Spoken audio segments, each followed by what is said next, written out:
உங்களோட பேர் என்னங்க? எங்கிருந்து வரீங்க? என்ன தரவரிசைன்னு என்ன துறை எடுத்திருக்கீங்க? என் பேர் முத்துக்குமரன். நான் திண்டுக்கல்ல இருந்து வரேன். நான் பிரின்சிபல் டிஸ்ட்ரிக்ட் ஜட்ஜ் டைபிஸ்டில் வந்து கோயம்புத்தூர் எடுத்திருக்கேன். என்னோட ஓவரால் ரேங்க் வந்து 1555. ஒரு 4 இயர்ஸாக வந்து நான் வந்து படிச்சுட்டு இருக்கேன். ஜஸ்ட் க்ளோஸ்லேயே போய் நிறைய இதில் இருக்கேன். இந்த தாட்டி வந்து கிடச்சிருக்கு, ரொம்ப சந்தோஷமா இருக்கு. எவ்வளோ கேள்விகள் போட்டீங்க? 147 கொஸ்டின்ஸ். எத்தனாவது முயற்சியில் வெற்றி பெற்றிருக்கீங்க? ஒரு தேர்ட் அட்டம் குரூப் 4 தேர்ட் அட்டம். என்ன தவறு பண்ணதான் நினைக்கிறீங்க முதல் 2 அட்டம்ப்ட்ல? எக்ஸ்பீரியன்ஸ் ஃபர்ஸ்ட் சிலபஸை வந்து ஃபர்ஸ்ட் எல்லாம் டீகோட் பண்ணணும். சிலபஸை வந்து படிச்சு என்னதான் படிச்சாலுமே அது வந்து பெரிய லெவலில் நமக்கு சிலபஸ்ல எவ்வளோ வெயிட்டேஜுக்கு எதுக்கு வந்து நம்ம இம்பார்ட்டன்ஸ் கொடுக்குமோ அதுக்கு இம்பார்ட்டன்ஸ் கொடுத்து படிக்கணும். படிச்சோம்னா நம்ம ஓரளவுக்கு கிராக் பண்ணலாம். நான் அந்த தப்பை தான் முன்னாடிலாம் பண்ணேன். நம்ம வந்து சிலபஸ் ஃபர்ஸ்ட் ஒழுங்காக படிச்சு ப்ரீவியஸ் இயர் கொஸ்டின் கரெக்டாக படிச்சோம்னாலே ஓரளவுக்கு நம்ம இந்த ரேஸ்ல வந்துடும். நீங்க எப்படி சொல்றது, இந்த படிக்க வந்த அப்புறம் இதை பத்தி தெரிஞ்சுக்க எவ்வளவு நாட்கள் ஆச்சு? எங்க படிக்கணும், எப்படி படிக்கணும், எதெல்லாம் படிக்கலாம், எதை படிக்க கூடாது, அதெல்லாம் தெரிஞ்சுக்க எவ்வளவு நாட்கள் எடுத்துக்கிச்சு? வந்து நான் வந்து கொஞ்சம் ஸ்லோ தான். எனக்கு வந்து ஒரு 1 இயர் ஆயிடுச்சு. எனக்கு வந்து என்ன இது சிலபஸ் என்ன இதுன்னு புரிஞ்சுக்கிறதுக்கே எனக்கு, ஏன்னா நான் டெஸ்ட் சிலபஸ் கொடுப்பாங்க, நான் அதை படிச்சுட்டே இருப்பேனே தவிர இந்த ஓவரால் டீகோட் பண்ணுறதுக்கு தான், அதனால தான் இந்த கொஞ்சம் டைம் எடுத்ததே தவிர முன்னாடியே நம்ம வந்து சிலபஸ் நல்லா டீகோட் பண்ணியிருந்தோம்னா நல்லா வந்து நம்ம வேகமாகவே இது பண்ணியிருந்துக்கலாம். இதெல்லாம் இல்லாமல் நிறையா படிக்காமல் லிமிட்டடாக நம்மளுக்கு என்ன இதில் வருதோ அதை படித்தாலே போதும். செல்ஃபா படிச்சீங்களா, அகாடமியா? அகாடமி, ரேஸ் அகாடமியில் தான் படித்தேன். ரேஸ் அகாடமி தான் ரொம்ப ஹெல்ப் பண்ணாங்க இது பண்ணுறது. திண்டுக்கல் பிரான்ச் வெரண்டா ரேஸ் திண்டுக்கல். தமிழ் இருக்கு இல்லையா? அப்ப தமிழுக்கு நம்ம எந்த மாதிரி படிக்கலாம், என்னென்ன புத்தகங்கள்லாம் படிக்கலான்றத சொல்லுங்க. தமிழ் வந்து ஃபர்ஸ்ட் நம்ம ஸ்கூல் புக் படிச்சுக்கணும். அடுத்து வந்து அவுட் சோர்ஸ்னு பார்த்தா புத்தா புக், அதை கொஞ்சம் ரெஃபர் பண்ணிக்கணும். ரெஃபர் பண்ணி இலக்கணத்தில் நல்லா ஸ்ட்ராங்காக இருக்கும். இலக்கணத்தில் அந்த ஸ்ட்ராங் தான். நம்ம வந்து கிராமர் எல்லாமே கிராமர்னா மனப்பாடம் பண்ணக்கூடாது. எல்லாமே கான்செப்ட் புரிஞ்சு படிச்சோம்னா தமிழில் நல்லா ஸ்கோர் பண்ணணும். இப்போ கான்செப்ட் நம்ம புரிஞ்சு படிக்கணும். ஆல்ரெடி நீங்க முன்னாடி அட்டம்ப்ட்லாம் தமிழ் அட்டை படிச்சிருப்பீங்க இல்லையா? இப்போ நிறைய இலக்கணம் அது நம்ம புரிஞ்சு படிக்கிற மாதிரி இருக்கும்போது எப்படி அதை மேனேஜ் பண்ணீங்க? அதுல இருந்து இதுக்கு ஷிஃப்ட் ஆனீங்க? இப்போ வந்து நம்ம மனப்பாடம் பண்ற வேலையே இல்லை. எல்லாமே நம்ம வந்து இலக்கணம்னா இலக்கணத்தோட கான்செப்டை புரிஞ்சா மட்டும்தான் நம்ம அதை கேள்விகள் தான் போட முடியும். இனிமேல் நம்ம வந்து மனப்பாடம் பண்ணி இந்த பாட்டுகள் அந்த மாதிரி இதெல்லாம் இல்லை. நம்ம இலக்கண கிராமர்ஸை வந்து நம்ம ரூல்ஸை கரெக்டாக படிச்சோம்னா ஸ்கோர் பண்ணலாம். இப்போ நம்மளுக்கு முன்னாடிலாம் இப்போ செய்யுளும் படிக்கணும், உரைநடை படிக்கணும், இலக்கணமும் படிக்கணும். இப்போ இலக்கணத்துக்கு அதீத முக்கியத்துவம் கொடுத்துருக்கு. இலக்கியத்தில் அந்த தமிழறிஞர்கள் அது மட்டும் இருக்கு, 15 மார்க்ஸ். இப்போ உரைநடைக்கும் செய்யுளுக்கும் இப்போ முக்கியத்துவம் கொடுக்கணுமா, இல்லை படிக்க தேவையில்லையா? சிலபஸ் ஸ்டிக் பண்ணா படிச்சா போதுமா? எனக்கு தெரிஞ்சு இப்போ அது நம்ம பார்த்து வச்சுக்கலாம். ஒன்ஸ் நம்ம வந்து ரீட் பண்ணி வச்சுக்கணும், அதுவும் தான் தேவை. ஏன்னா ஒரு 4-5 மார்க், 1 மார்க்லேயே 1000 பேர் இருக்குன்றப்ப நம்ம எந்த மார்க்கையும் விடக்கூடாது. நம்ம மேஜர் கான்சென்ட்ரேஷன் வந்து நம்ம கிராமர் இலக்கணத்துக்கு தான் அதிகம் கொடுக்கணும். 85 மார்க்ஸ்ன்றப்போ நம்ம அதுக்கு வந்து இம்பார்ட்டன்ஸ் அதிகமாக கொடுக்கணும். உரைநடை இதையும் படிக்கணும், அதையும் படிச்சுக்கணும். எக்ஸாம் டைம்ஸ்க்கு முன்னாடி கூட இங்கே படிச்சுக்கணும்.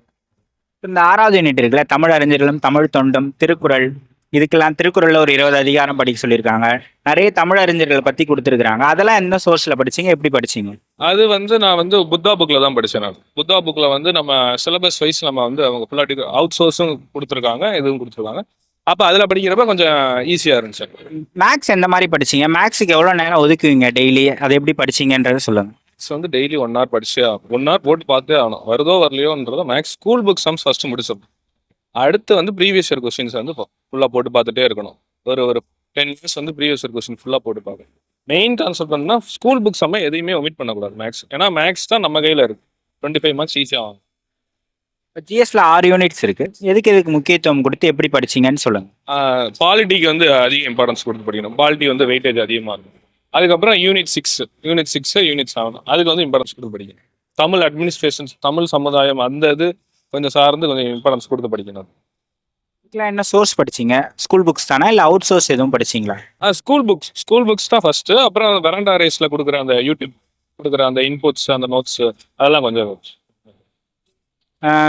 நோட்ஸ்லாம் எடுத்தீங்களா சார்? ஆமாம், நோட்ஸ் கண்டிப்பாக மெயின்டைன் பண்ணேன். ஏன்னா நம்ம ரிவிஷன் பண்ணுறதுக்கு நோட்ஸ் தான் வந்து ஹெல்ப்ஃபுல்லாக இருக்கும். நான் ஃபர்ஸ்ட் அந்த தப்பு பண்ணேன், நோட்ஸ் எடுக்காமல் இருந்தது தான் ஃபர்ஸ்ட். நம்ம டக்குன்னு நம்ம ரிவிஷன் பண்ண முடியாது. நம்ம ஹோல் புக்கை பார்த்தா நமக்கே ஒரு மாதிரி இருக்கும். நம்ம நோட்ஸ் எடுத்து வச்சுட்டோம்னா நம்ம எக்ஸாம் போகிறப்ப நம்மளுக்கு ஒரு குவிக் ரிவிஷனுக்கு டக்குன்னு நம்ம வந்து இம்பார்ட்டன்ட் பாயிண்ட்ஸ்லாம் படிச்சோம்னா நம்ம. இப்போ உங்களோட ரிவிஷன் ஸ்ட்ராட்டஜி பற்றி சொல்லுங்கள். நீங்கள் எந்த மாதிரி ரிவைஸ் பண்ணுவீங்க?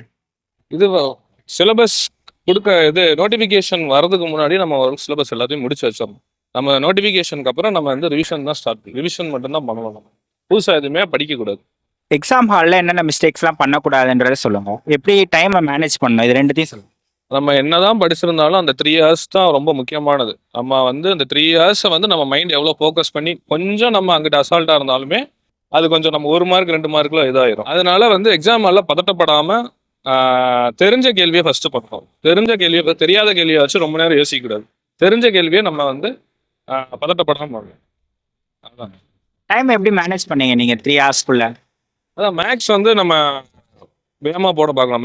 மேக்ஸுக்கு வந்து ரொம்ப டைம் எடுக்கக்கூடாது. அதே மாதிரி தமிழும் வந்து நம்ம வந்து நிறைய யோசிக்கணும்னு சொல்லிட்டு இது பண்ணக்கூடாது. அப்போனா தான் நமக்கு ஜிஎஸ் போடுறதுக்கு கொஞ்சம் டைம் இருக்கும். உங்களுக்கு மொபைல் டிஸ்ட்ராக்ஷன் இருந்திருக்கா படிக்கிறப்ப? மொபைல் டிஸ்ட்ராக்ஷன்ஸ் இருக்கும். நம்ம நோட்டிஃபிகேஷன்ஸ் ஆஃப் பண்ணி வச்சுட்டு தான் படிக்கணும், வேறு வழி இல்லை. டிஸ்ட்ராக்ஷன்ஸ் இருக்க தான் செய்யணும். இப்போ நான் புதுசாக டிஎன்பிஎஸ்சிக்கு படிக்க வரேன்னா எனக்கு என்ன சஜஸ்ட் பண்ணுவீங்க? நான் எந்த மாதிரி ஸ்டார்ட் பண்ணணும், நான் எப்படி படிக்கணுன்றது? ஃபர்ஸ்ட் வந்து சிலபஸ் ஃபுல்லாத்தையுமே படிச்சு சிலபஸை ஃபர்ஸ்ட் டீகோட் பண்ணணும். சிலபஸை டீகோட் பண்ணாதான் நம்ம என்ன படிக்கணும் அப்படின்றது தெரியும். இல்லைன்னா நிறைய தேவையில்லாத நிறைய படிச்சிருவோம்.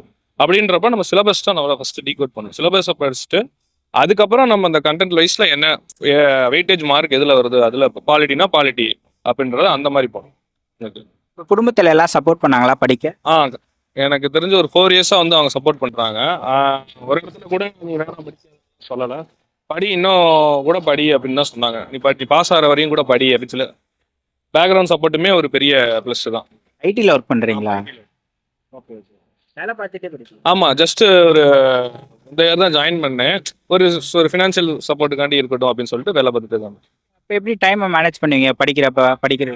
ஒர்க் ஃப்ரம் ஹோம் தானே அது. ஒர்க் ஃப்ரம் ஹோம்ன்றப்ப ஃப்ரீயாக இருக்க டைம் வந்து அதில் வந்து நான் ஏன்னா நான் ஏற்கனவே படிச்சு முடிச்சு எனக்கு எக்ஸ்பீரியன்ஸ் இருக்குல்ல, அதனால நான் வந்து கொஞ்சம் எனக்கு ஈஸியாக இருந்துச்சு. ரிவிஷன் மாதிரி இருந்த மாதிரி ஈஸியாக இருந்துச்சு. இப்போ 2026 எக்ஸாம் வருது இல்லையா, படிக்கிற ஆஸ்பிரண்ட்ஸுக்கு உங்களோட மெசேஜ் சொல்லுங்கள். 2026 கண்டிப்பாக இப்போ வந்து டிஎன்பிசி கொஞ்சம் வந்து ஃபாஸ்ட்டாக தான் இருக்காங்க.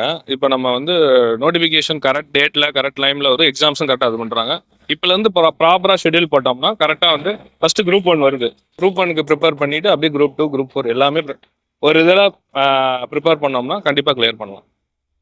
இந்த மூமெண்ட் எப்படி இருந்தது? ஆடுறவங்க ரொம்ப நல்லா இருந்துச்சு. கொஞ்சம் நர்வஸாகவும் இருந்துச்சு, ஏன்னா கொஞ்சம் 50-50 சான்சஸ்லாம் இருந்துச்சு. இப்போ கடைசியில் ரொம்ப சந்தோஷம். இந்த ஜேர்னில நீங்கள் யாருக்கு நன்றி சொல்லணும்னு நினைக்கிறீங்கன்னா? என்னோட பேரண்ட்ஸ் சொல்லணும். அப்புறம் வெராண்டா ரேஸ்க்கு நான் கண்டிப்பாக சொல்கிறேன். ஏன்னா அவங்க ஒவ்வொரு மூமெண்ட்லையுமே அவங்க சப்போர்ட் பண்ணாங்க எனக்கு. நான் கொஞ்சம் பிரேக் டவுன் ஆனப்போ கூட அவங்க வந்து சப்போர்ட் பண்ணது தான் பெரிய. அப்புறம் என்னோட ஃப்ரெண்ட்ஸ் ரிலேட்டிவ்ஸ் எல்லாத்துக்குமே தேங்க்ஸ்.